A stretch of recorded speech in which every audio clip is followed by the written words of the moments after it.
Yes, I know I'm very late, but oh well. Week 7 wrapped up a few days ago, and as I do every week, I'm going to be doing my weekly reactions. And of course, these are my Week 7 reactions. I don't know what that intro was, but let's just get started with last week's Thursday night football game, the Saints versus the Cardinals. The Cardinals end up taking a win here, and what really came through for them was their defense. Yes, they did allow 34 points to an Andy Dalton-led offense. However, they also got 3 interceptions on Andy Dalton, and 2 of those were pick sixes. The score of this game makes it seem a lot closer than what it really was because for most of the game, the Cardinals were just dominating the Saints, spanking them. The Saints actually scored most of their points in the fourth quarter. Yeah, they scored 17 out of their 34 points in the fourth quarter when the game was already out of reach. So, to be honest, for the Cardinals, I wouldn't even say that allowing those 34 points wasn't even that bad because most of it came when the game was kind of over already. We also saw DeAndre Hopkins come back this game. That was great to see. He put up, I think, 10 receptions and over 100 yards. Also, Eno Benjamin for the Cardinals had somewhat of a breakout game. He played very well, and I'm guessing he's the starting running back for them since James Conner is injured. So it's good to see that, and this was just an overall good win for the Cardinals here that they really needed. And the Saints, this is a bad loss for them. I know they're injured, injuries suck and whatever, but they're 2-5. I'm pretty sure they're last in the NFC South. So that kind of sucks because the Saints do have a solid team. Like, they're definitely good enough to be at least a playoff contender, but now it just seems like their season is just falling apart due to injuries and other stuff. They were missing Marshawn Lattimore this game, which obviously is a huge loss. Michael Thomas, obviously another huge loss. And just other key players here and there, which I think is honestly what's screwing over the Saints this year, injuries. Also, why was Jameis Winston not starting this game? Like, that's actually weird to me. I think he's been cleared for like at least 2 or 3 weeks, so why hasn't he not been thrown back into the starting position? That's very weird to me. Okay, I took too long on that game. Let's move on to the Browns versus Ravens. What can I say? The Ravens almost blew it again. It's kind of just becoming a weekly tradition at this point. The Ravens have a sizable lead going into the fourth quarter, and then they somehow managed to blow it. Luckily, that didn't happen in this game, though, but they were very close to. I don't really remember most of this game because I didn't watch most of it up until the end. So what I really do remember is the Ravens literally just fumbled the ball. They were on offense, they fumbled the ball, the Browns got the ball back. And this is just where all the nonsense just kind of started to happen because the Browns were going to kick a field goal to tie up the game 23-23, but a false start was called on the Browns, moving them backwards. And looking at the play, I didn't see anybody on the Browns move. If anything, I saw a bunch of Ravens players moving, but I didn't see any Browns players moving, so that was a weird call. So they get backed up off a weird penalty. They go for the field goal. It gets blocked by the Ravens, tipped, whatever. And that's pretty much how the Ravens won this game. So yeah, the Ravens just basically gave their fans another weekly heart attack. Thankfully, Gus Edwards and the ref saved them. So they improved to 4-3, and I'm pretty sure that they're first in the AFC North. And look, the Ravens season has not been pretty at all. But they're winning more than they're losing. No matter how they're winning, they are still winning more than they're losing. And at the end of the day, that's all that really matters. So shout out to the Ravens, I guess. No shout outs to Lamar Jackson, though, because he's just been on a really cold streak as of lately. Bucks versus Panthers. Look at the Panthers, man. Look at the Panthers. The Panthers take a win in an absolute dominating game, 21-3. The Panthers are on top of the league. We are the best team in the league. Tom Brady, you might as well go make amends with your family again, although I think it's a little too late. Christian McCaffrey was the problem. We traded McCaffrey the game after we win. We beat Tom Brady and the Buccaneers. And you know what happens to the 49ers, the team that got McCaffrey? They lost. No, in all seriousness, though, I have no idea how in the world we won this game. Like, I really don't. But I do know that the Buccaneers are a pathetic excuse for an NFL team. And the Panthers, I mean, we're building an absolute elite offense with P.J. Walker, Deonta Foreman, Chuba Hubbard, and DJ Moore. Oh my God, DJ Moore finally played good this season. Finally. All jokes aside, though, I really don't know what's going on with the Bucks. This is like actually getting really concerning. Tom Brady's going to mess around and retire by week 9 and try and beat out Aaron Rodgers. Falcons, Bengals, we can make this one pretty short. The Bengals just absolutely laid the hammer all over the Falcons. Just an offensive masterclass here from the Bengals. Joe Burrow threw 3 touchdowns and almost 500 yards. Tyler Boyd and Jamar Chase both combined for like half of that. Actually, I think it was more than half. I'm pretty sure Tyler Boyd and Jamar Chase got most of Joe Burrow's passing yards that game. What more is there for me to even really say about this game? The Bengals had one of those weeks where they looked like the best team in the NFL, and the Falcons had one of those weeks where they looked like what we expected the Falcons to be. Oh, this is another game that we could fly through. Lions-Cowboys. The Cowboys kind of struggled through the first half. The game was actually very close through the first half. But then at halftime, the Cowboys have had to realize how good of a team they could be, and this is when the beatdown occurred. So yeah, Cowboys win this game 24-6. We saw Dax return this game. It wasn't anything amazing, but it was just nice to see him out there again. Zeke scored 2 touchdowns, and then Micah Parsons, man. Oh, man. Micah Parsons, another 2 sacks this game. That dude is different. That's all I really got to say for that game, though, as we move on to the New York Giants picking up another win, this time against the Jacksonville Jaguars. And I will say, the Jaguars got really close to actually winning this game. It literally came down to the last play, and the Jaguars were so close. I think they were just like 5 yards away from scoring a touchdown. So that sucks for them. But the Giants' defense prevails again. They come out on top with another win. One thing I will say about the Giants, though, is that a lot of their games this season have been extremely close, like one-possession games. But I'm not going to hold that against them because being able to win close games says a lot about who you are as a team. So shout out to the Giants for being able to pull out this game. Saquon put together another dominating performance, and so did Daniel Jones, both through the air and on the ground. Daniel Jones had 202 passing yards with a touchdown, and he also had 107 rushing yards with a touchdown. So could Danny Dimes potentially be elite? I don't know. As for the Jaguars, they fought hard and got really close to winning this game. Like, they were literally 5 yards away. I think the most interesting about the Jaguars, though, is their running back situation. It looks like this game, they fully committed to Travis Etienne being the running back 1, and that just got proven even more since they just traded James Robinson away to the Jets, and I'll talk about that when we get to the Jets. But yeah, that's it for this game. Shout out to the Giants. They're 6-1 going into the season. I didn't even think that they were going to have 6 wins in the entire season, and they already have that, and we're going into Week 8, so big ups to the Giants. All right, Packers versus Commanders. Look, there's nothing I can say, and there's nothing I'm going to say. The Packers are horrible. Aaron Jones, 2 receiving touchdowns couldn't save you. The Commanders and Brian Robinson ran the ball all over you the whole game, absolutely dominated you. Aaron Rodgers is retiring by Week 10. The Packers are just an absolute train wreck right now, and I'm not talking about them. And while the Commanders, Taylor Heinicke is him, they're building a great running back duo with Antonio Gibson and Brian Robinson, and Terry McLaurin owns Jair Alexander. So yeah, the Commanders take a huge W here, and Aaron Rodgers has just had enough. Colts, Titans, okay, look. The Colts are the most inconsistent team in the NFL. Matt Ryan is absolute garbage. That's why he's being benched. And the Titans, they're a good football team after those first 2 weeks. The first 2 weeks, the Titans were very concerning. But ever since then, they've just been cruising along, and they're playing really good. Derrick Henry has obviously been a big part of that too, because those first 2 weeks, he didn't play very well. Since then, he looks like one of the best running backs in football again.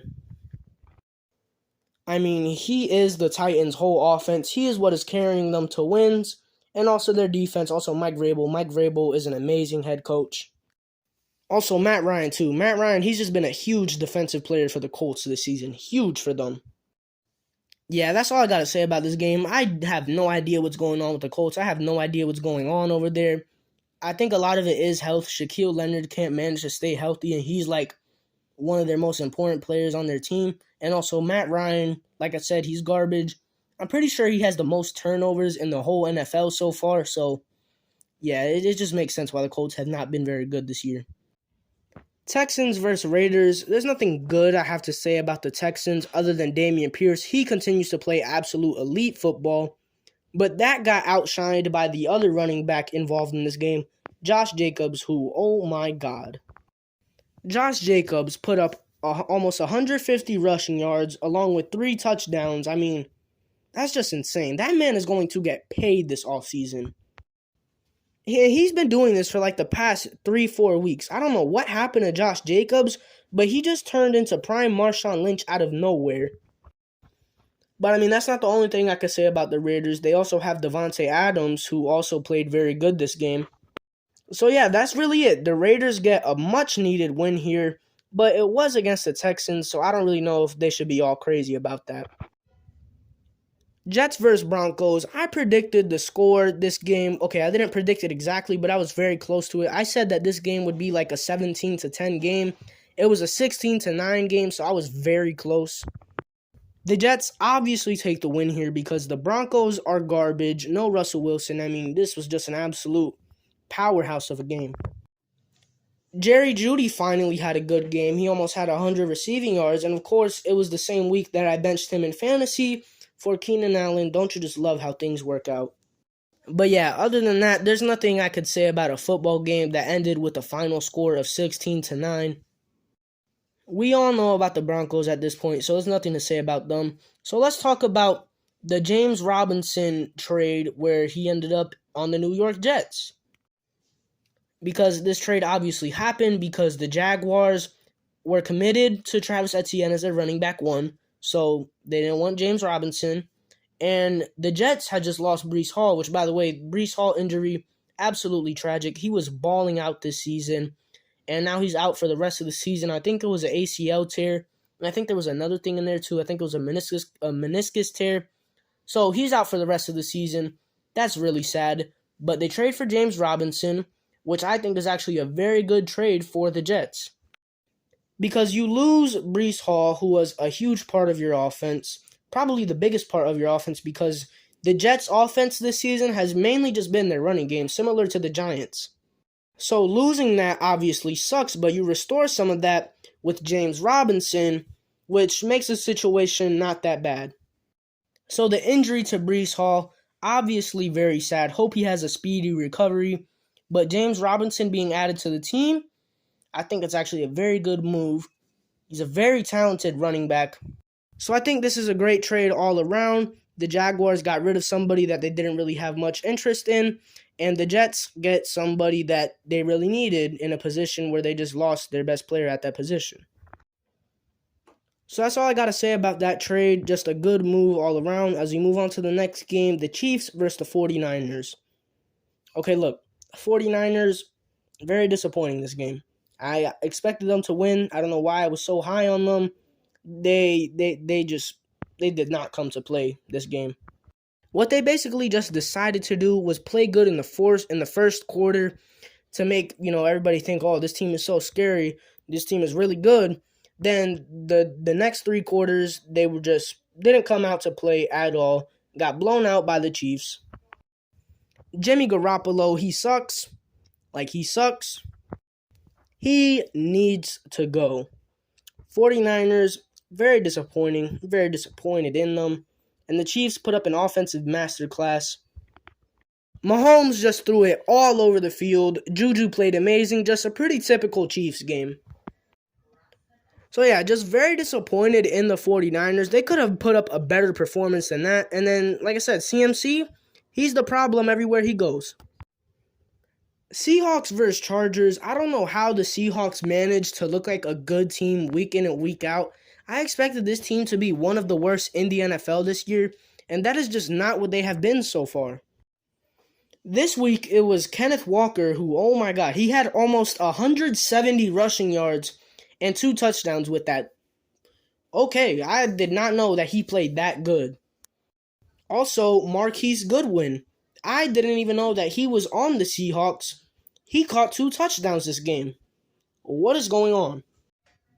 And the Chargers, there is a reason why I didn't put the Chargers in the great teams tier when I did my tier list. And it's because of games like this where they just put up an absolute stinker. And the Chargers are just another team where they just can't seem to get it right. One week they're great, the next week they're bad. I do understand injuries do play a lot into it. I'm pretty sure Joey Bosa's injured. Rashawn Slater has been out for the rest of the season since like week 2 or week 3 or something like that. Keenan Allen finally came back this game just to leave early in the first quarter again. J.C. Jackson, he got injured this game. He's out for the rest of the season. So, the Chargers are kind of just getting plagued by injuries this year. So, I guess this is a big thing that has to do with why the Chargers have just been kind of like inconsistent this year. But still, you shouldn't lose a game this bad to the Seahawks. So, yeah, the Chargers get a pretty bad loss here, but the Seahawks get a pretty big win here as they continue their somewhat unbelievable season. Moving on to Sunday Night Football, Steelers versus Dolphins. This game was just kind of there. It was just another kind of sluggish game. Low scoring, kind of ugly football. But the Dolphins still pull this win out here, 16-10. Tua came back this game, which is obviously a great moment, but he didn't play very well. He had almost a lot of interceptions thrown this game, but the Steelers just kept dropping easy interceptions. So that's that. And then for the Steelers on offense, Kenny Pickett kept getting chance after chance after chance, and he just kept on messing it up. He threw 3 interceptions this game. Like, most of them were deep down in the game when they really needed to score, and he would just throw interceptions, so that's not good. What this game just really came down to was those mistakes made by the Steelers, which was a lot. Obviously, the dropped interceptions, which were huge. Kenny Pickett throwing interceptions, which was also huge. I just think that comes down to the youth of the Steelers team. It's just mistakes that young players make. And that's just a big part of why the Steelers team isn't too good because, a lot of their team is pretty young, inexperienced, and it's just going to take time for them to, really get there. I don't know what I'm saying. If the Steelers just didn't drop so many interceptions and if Kenny Pickett made better decisions, the Steelers would have won that game. But that's not what happened, and the Dolphins end up winning this game. That's that. Then we got Monday Night Football, Bears versus Patriots. There's not much I really got to say about this game. The Bears somehow ended up winning this game by a lot of points, 33-14. I can't believe that. I know there was a lot of noise about the quarterback situation for the Patriots because Mac Jones started this game, then got pulled out in the game for Bailey Zappi. Bailey Zappi took over as the quarterback, and Bailey Zappi just didn't do anything. So I think Mac Jones' job is fine. And then for the Bears, look, that offensive line is not making Justin Fields' job any easier. Justin Fields is getting killed back there every game. But the Bears still somehow managed to win this game pretty convincingly too. They won 33-14. I don't understand that. I really don't know how the Bears won. I really, don't have any idea. And that's probably because I didn't watch this game at all because why would I put myself through that? But good win for the Bears. And for the Patriots, well, Bailey Zappi is a fraud. And that now brings me to my team of the week. I got this one. Quarterback Joe Burrow threw for almost 500 passing yards, had 3 touchdowns, was just absolutely dominant, throwing it all over the field against the Falcons. This Joe Burrow, man, he's him. Running back, this is a hard choice. I would give it to either Josh Jacobs or Kenneth Walker. And you know what? I'm not going to make a choice on that one. So I'm just going to give it to both of them. Josh Jacobs and Kenneth Walker. Both were absolutely stellar this week and just great. Just absolutely greatness. Wide receiver, I'm going with Jamar Chase. He put up 130 receiving yards, 2 touchdowns. He was just absolutely dominant in that performance next to Joe Burrow. I mean, it's just greatness in that Bengals team. I don't know. And then it comes down to defense. And this one is actually very hard because most of the time I would give this award to either the Bills or the Eagles. But both of these teams didn't play this week, so I don't know. I'll give it to the Cowboys, though. Limited the Lions to only 6 points. I think they shut them out in the second half. I think the Lions scored 0 points in the third and fourth quarter, which is great. Obviously, it's the Lions, so it's not, that much of an accomplishment. But holding a team to 6 points, no matter the team, is obviously very good. So that was my Week 7 reactions. This video probably was very long, all over the place. This video is kind of a mess, but that's typically how my reaction videos tend to go, because I'm kind of just saying what comes to my mind, and most of the time, I could go on like what I'm doing right now, and I just keep going, and I don't stop. So I'm going to stop. That's the end of this video. Week 7 was an insane week of football. That's all I got to say. Peace.